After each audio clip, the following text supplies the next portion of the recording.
உத்தராகண்ட் மாநிலத்தில் அங்கீகாரம் இல்லாத சட்டவிரோதமாக செயல்பட்டு வந்த பல மதரசாக்களை மூடி வருகிறார்கள் தொடர்ச்சியாக. கிட்டத்தட்ட இப்போ 170 மதரசாக்கள் இப்போ மூடி இருக்காங்க. இப்போ 14 மதரசாக்களுக்கு இப்போ நேத்துக்குள்ளார ஒரு 14 மதரசாக்களுக்கு சீல் வைத்திருக்காங்க. பண்புல் ராவல் அப்படிங்கிற இடத்துல ஒரு 7 மதரசாக்களுக்கு சீல் வைத்திருக்கிறார்கள். இந்த இடத்துல தான் கடந்த ஆண்டு ஒரு மிகப்பெரிய ஒரு கலவரமும் அங்கே வந்தது அப்படிங்கிறதையும் நம்ம பார்க்கிறோம். அதாவது கடந்த டிசம்பர் மாதம் இந்த தாமி அரசு வந்த உடனே அவர் என்ன சொன்னார், முதல்வராக பதவியேற்ற உடனே, இந்த உத்தராகண்ட் அப்படிங்கிறது தெய்வ பூமி, இந்த இடத்துல சட்டவிரோதமாக ஆக்கிரமிப்புகளுக்கு இங்கே அனுமதி கிடையாது. அந்த மாதிரி சட்டவிரோதமாக நடக்கக்கூடிய செயல்களாக இருந்தாலும், சட்டவிரோதமாக இந்த மாதிரி ஆக்கிரமித்து எதை கட்டியிருந்தாலும் அதெல்லாம் அகற்றப்படும் அப்படின்னு சொல்லி ஏற்கனவே சொல்லியிருந்தாரு. அதன் பிரகாரம் எந்தெந்த மதரசாக்கள் சட்டப்படி ரெஜிஸ்டர் பண்ணலை அப்படிங்கிறதையெல்லாம் பார்த்து அதையெல்லாம் சீல் வைத்து அதை எல்லாத்தையும் மூடுவதற்கான பணிகளை தொடங்கினார்கள். ஏற்கனவே 450 மதரசாக்கள் இந்த மாநிலத்தில் ரெஜிஸ்டர் பண்ணியிருந்தது மட்டும் இல்லாமல் 500 மதரசாக்கள் இந்த மாதிரி சட்டவிரோதமாக இயங்கி வருவது அப்போதான் அந்த ஆராய்ச்சியில் தெரிஞ்சு வந்திருக்கு. அதை வைத்துக்கொண்டு இப்போ ஒரு மதரசாக்களாக அந்தந்த ஏரியாவில் பார்த்து இதை மூடி வருகிறார்கள். ஒரு வரவேற்கத்தக்க விஷயமாக நான் இதை பார்க்கிறேன். பயங்கரவாதத்தை மனதில் விதைக்கக்கூடிய இடங்களாக பல மதரசாக்கள் உருவாகி வருகின்றன. ஏன்னா நம்மளே பல பயங்கரவாத செயல்களுக்கு முன்னாடி இந்த மாதிரியான மதரசாவோட லிங்க் எல்லாம் பார்க்குறோம். தமிழ்நாட்டில் தேனியில் முத்துத்தேவம்பட்டி அறிவகத்தின் பின்னணி என்ன என்பதை நம்ம பார்த்தோம். இன்னும் போயாச்சுன்னா கோயம்புத்தூரில் ஒரு அரபிக் கல்லூரி வந்த உடனே எல்லாம் கையங்களவுமாக பிடிச்ச உடனே நம்ம ஊரில் இருக்கிற ஜவாகுரிலா அவர்கள் சொல்லும்போது, அந்த ஒரு ஆளை வச்சு நீங்கள் மொத்தமாக அதை எடை போட்டு விடக்கூடாது அப்படிங்கிறாரு. ஆனால் அங்கே படித்த பலர் பல பல பயங்கரவாத நடவடிக்கைகள் ஈடுபட்ட விஷயங்கள் எல்லாம் இப்போ வெளியில் வந்து கொண்டிருக்கிறது. அதே மாதிரி நீங்கள் நம்ம பெரியகுளத்தில் ஒரு சட்டவிரோத மதரசா, அதில் பல கம்ப்ளைண்ட்டும் வந்திருக்கு. அங்கே உள்ள இன்மேட்ஸை கொடுமைப்படுத்துகிற மாதிரியான கம்ப்ளைண்ட்லாம் இருக்கு. ஒரு ரெய்டுக்கு கவர்மெண்ட்ல இருந்த அந்த இல்லீகல் மதரசாவுக்கு போகும்போது அன்னைக்கு இதே ஜவாகுரிலாவுக்குள்ள அமைப்பான தமிழ்நாடு முஸ்லீம் முன்னேற்ற கழகம் போராட்டம் நடத்தினதுக்கப்புறம் இவங்கெல்லாம் திரும்பி வர்றாங்க. அந்த மதரசா தொடர்ந்து இயங்கித்தான் வருகிறது. அப்போ இதில் ஆச்சரியப்படுறதுக்கு ஒன்றும் இல்லை. சட்டவிரோதமான மதரசாக்கள் எதற்கு பயன்படுத்தப்பட்டு வருகிறதுங்கக்கூடியது இதெல்லாம் நமக்கு பட்டவர்த்தனமாக தெரிந்த உண்மை. அதுக்கு அடுத்தது நீங்க பார்த்தாச்சு அப்படின்னு சொன்னா, நான் பலமுறை போயிருக்கேன் உத்தரகாண்ட். உத்தரகாண்ட்ல நீங்க சமீபத்தில் பார்த்தாச்சுன்னா ஒரு big Bengali influence of the population இருக்கு. இன்னும் சில ரிமோட் ஏரியாஸ் இன் உத்தரகாண்ட்ல நீங்க பார்த்தா அங்க உள்ள லோக்கல் மக்கள் தான் இருப்பாங்க. வெளியூர்ல இருந்து வந்த பல குடியேற்றங்கள் இருக்கு. அது குறிப்பாக துலுக்கர்கள் பெருமளவில் குடியேறுகிறார்கள்.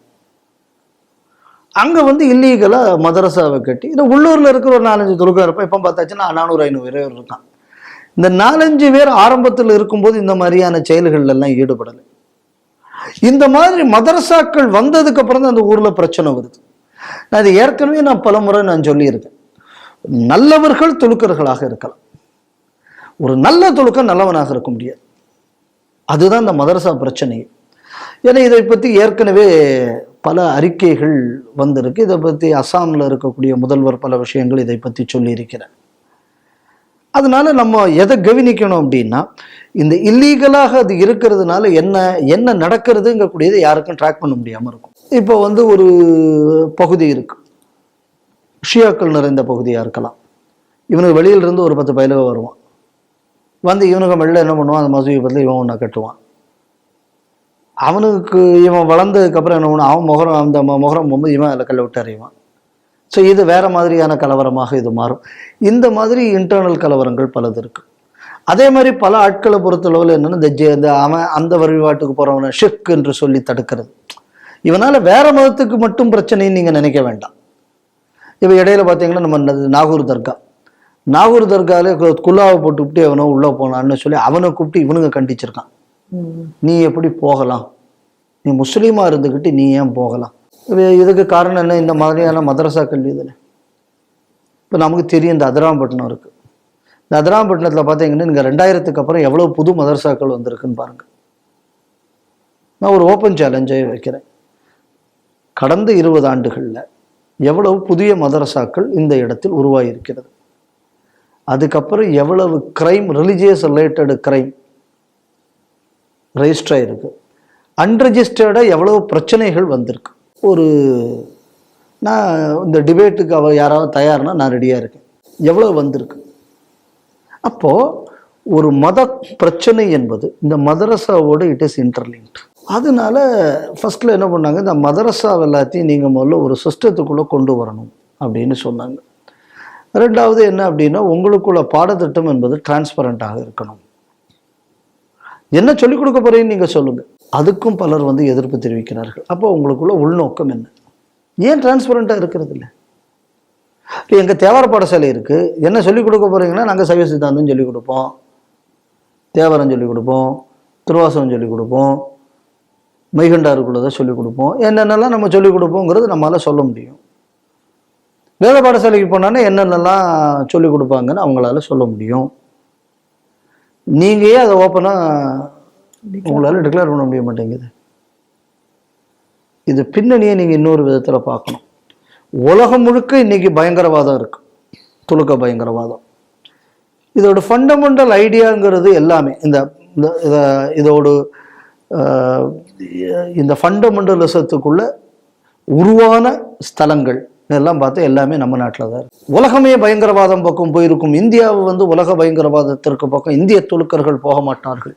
அந்த காலத்தில் இந்த ராஜ்நாத் சிங் மந்திரி வர சொன்னார் ஒரு காலத்திலே தான், மோடி ஆட்சிக்கு வந்த நேரத்தில். பார்த்தீங்களா, ஐஎஸ்ஐஎஸ்க்கு எங்கள் நாட்டில் இருந்து எவனுமே போகலையேன்னு. அப்போவே நம்ம சொன்னோம், ஐயா கொஞ்சம் ஒழுங்காக பார்த்துட்டு சொல்லுங்க, நீங்கள் மந்திரின்னு அன்றைக்கே நம்ம சொன்னோம். அதுக்கப்புறம் தான் புரிஞ்சுக்கிட்டாங்க, இவ்வளோ ஒரு தமிழ்நாட்டிலேருந்தே இம்பிட்டு பேர் அங்கே ஐஎஸ்ஐஎஸ்க்கு போயிருக்காங்க. இதுக்கு ஒரு ஆவணப்படத்தை இந்து முன்னணி வெளியிட வேண்டி வந்தது. அதுக்கப்புறம் தான் அவருக்கு அந்த ஞானம் என்பது வந்தது. இப்போ நீங்கள் பாருங்கள், இந்த உலகம் முழுக்க போய் இதை எப்படி இந்தியாவிலேருந்து போச்சுன்னு பார்த்தீங்க. ஒன்று தியோபிந்தி ஃபிலாசபி, இல்லைன்னா இந்த தப்லீகி, இல்லை ஜமாயத்தே இஸ்லாம், எல்லாம் கிட்டத்தட்ட இதுக்குள்ள சிஸ்டர் அஃபிலியேட்ஸாக தான் இருக்கு.